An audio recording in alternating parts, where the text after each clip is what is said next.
Hello दोस्तों, तो आज हम पढ़ेंगे एमएससी फर्स्ट सेम का फर्स्ट यूनिट पढ़ेंगे जिसमें इलेक्ट्रॉनिक स्पेक्ट्रोस्कोपी दिया गया है। तो क्वेश्चन नंबर 4 का सिलेबस के अनुसार है electronic spectral study for D1 to D9 system in octahedral और tetrahedral and square planar complex. यानी कि हमको ऑक्टाहेड्रल और टेट्राहेड्रल स्क्वायर प्लेनर कम्प्लेक्स को अच्छा से जो है कि पढ़ना है। तो दिया है यहाँ पे आंसर, डिफरेंट आयन की आयनिक स्टेट को दो टाइप से ज्ञात किया जाता है। मतलब कि इनके जो अंतर होते हैं वो दो प्रकार से ज्ञात किया जा सकता है। पहले क्या है, ऑर्गल डायग्राम और तनावे सुगानो डायग्राम। ऑर्गल डायग्राम यह शो करता है कि किस प्रकार इलेक्ट्रॉन ऑर्गल डायग्राम यह शो करता है कि किस प्रकार इलेक्ट्रॉनिक लेवल डेल्टा नॉट्स के फलन के रूप में परिवर्तित होता है, जबकि तनावे सुगाने डायग्राम में ऑर्बिटल एनर्जी व रिच पैरामीटर के बीच ग्राफ प्लॉट किया जाता है बी बटे डेल्टा नॉट बी। इन दोनों प्रकार के डायग्राम का यूज डेल्टा नॉट वैल्यू व आयनिक संक्रमण की स्थिति का पता लगाने के लिए किया जाता है। किसी कम्प्लेक्स की बी वैल्यू व फ्री आयन की बी के अनुपात को बीटा से शो करते हैं, जिसे डी फैलोसेक्टिक रेटियो कहा जाता है। तो दिया है बीटा बराबर बी कॉम्प्लेक्स बटा बी फ्री आयन। तो बीटा का वैल्यू यह शो करता है कि एम और एल की तरह इलेक्ट्रॉन का डीलोकाइलाइजेशन तो हो रहा है, जिससे यह जाहिर होता है कि एम एल बॉन्ड में कोवैलेंट कैरेक्टर आ रहा है। तो 1 - बीटा की वैल्यू को लिगेंड के आधार पर क्रम में अरेंजमेंट करने पर प्राप्त सीरीज को डिफैलोक्सेटिक सीरीज कहा जाता है। जैसे F less than H2O less than NH3 less than CN plus less than Cl plus less than Br और लेस देन I। यानी जो हैं H2O, पानी, अमोनिया, साइनाइड, क्लोरीन, ब्रोमीन, ये जो भी है आयरन किससे कम है, ये सब I से कम है। अतः I की F की इक्विवेलेंट कैरेक्टर I से कम होगी। ठीक, फिर दिखा इलेक्ट्रॉनिक स्पेक्ट्रल ऑफ D1 से D तक का आयन। ऑर्गल के अनुसार इलेक्ट्रॉनिक स्टेट की स्पेक्ट्रोस्कोपी टर्म को मल्टी सिलेबस से RE करते हैं। जैसे दोनों के लिए अलग अलग है, ऑक्टाहेड्रल और टेट्राहेड्रल। ऑक्टाहेड्रल में ले आई SPDEF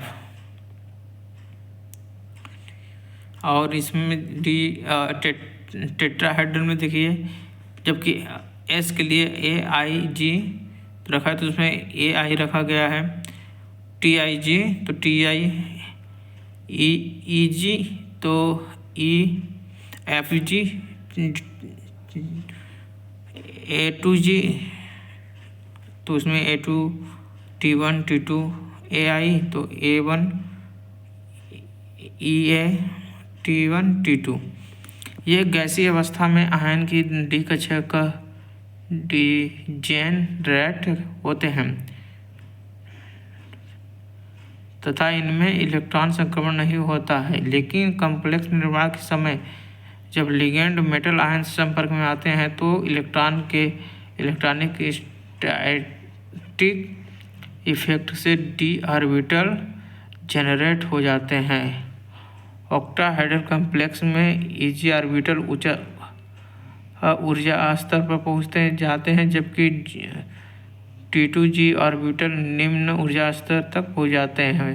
जबकि टेट्राहाइड्रल कॉम्प्लेक्स में T2G ऑर्बिटल उच्च ऊर्जा पर पहुंच जाते हैं तथा EG ऑर्बिटल निम्न ऊर्जा स्तर पर पहुंच जाते हैं।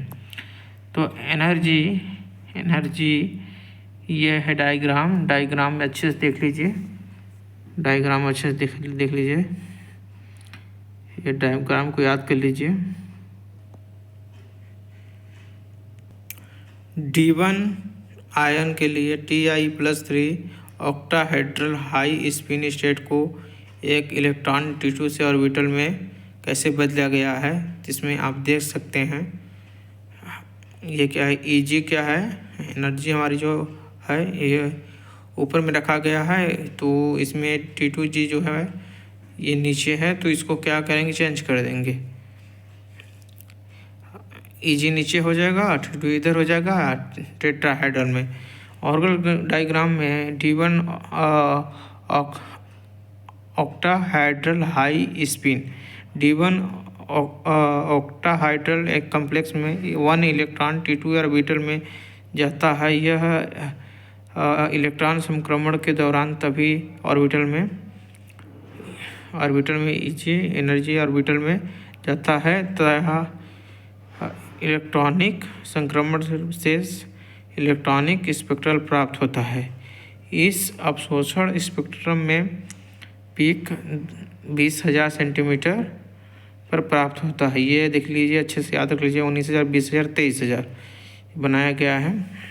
ठीक, फिर दिया गया है D1 कॉम्प्लेक्स में TiCl3 या TiH2O6+3 में T0 वैल्यू लिगेंड की सामर्थ्य पर निर्भर करती है, जबकि डेल्टा की वैल्यू पर ये इलेक्ट्रॉन संक्रमण करता है।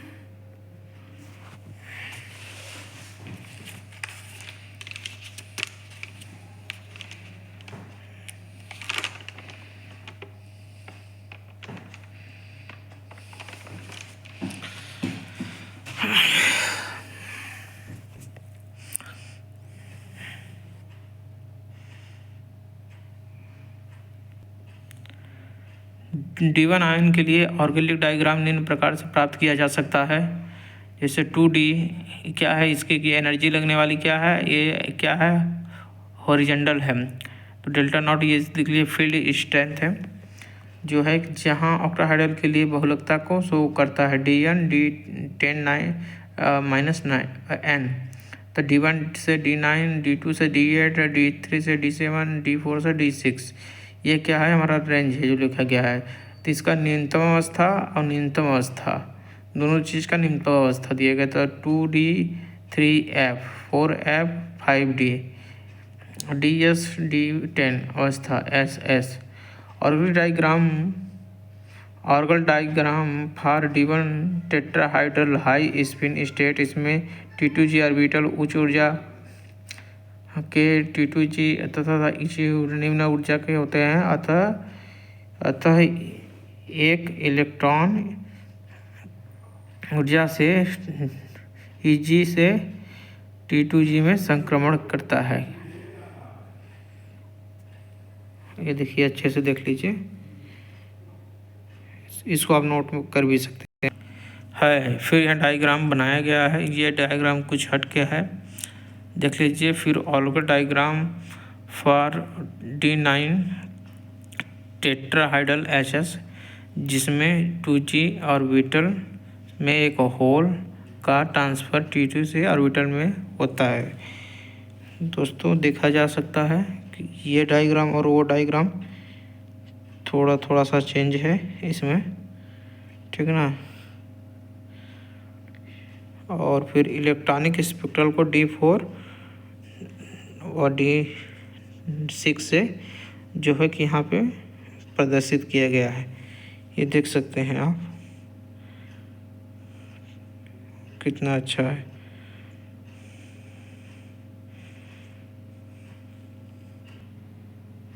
चलिए आगे पढ़ते हैं। इसी में स्क्वायर प्लेनर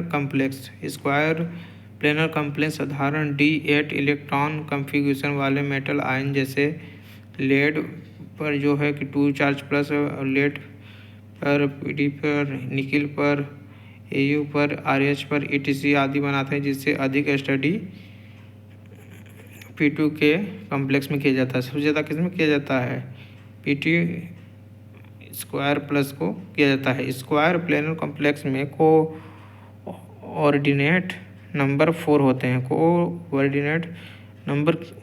हैं, क्योंकि स्क्वायर का मतलब है कि 4 भुजाएं, तो मतलब इसमें कितना होगा, 4 होगा, तो CN बराबर 4 हाइब्रिडाइजेशन sp_d_sp_q।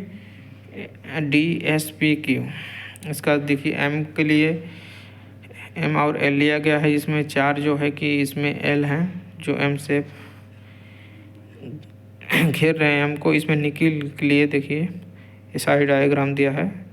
ये क्या है, ऑक्सीडेशन स्टेट और ग्राउंड स्टेट दिया है। निकिल का ग्राउंड स्टेट, ऑक्सीडेशन स्टेट और हाइब्रिडाइजेशन स्टेट ये दिया गया है। बहुत ही अच्छा दिया गया है। लास्ट में अपना ये आप देख सकते हैं, समझाया गया 3DSP कॉन्फ़िगरेशन को CN स्ट्रॉन्ग फील्ड लिगेंड। अगर वीडियो अच्छा लगा हो तो सब्सक्राइब करें बैंड चैनल को और दोस्तों के साथ भेजें।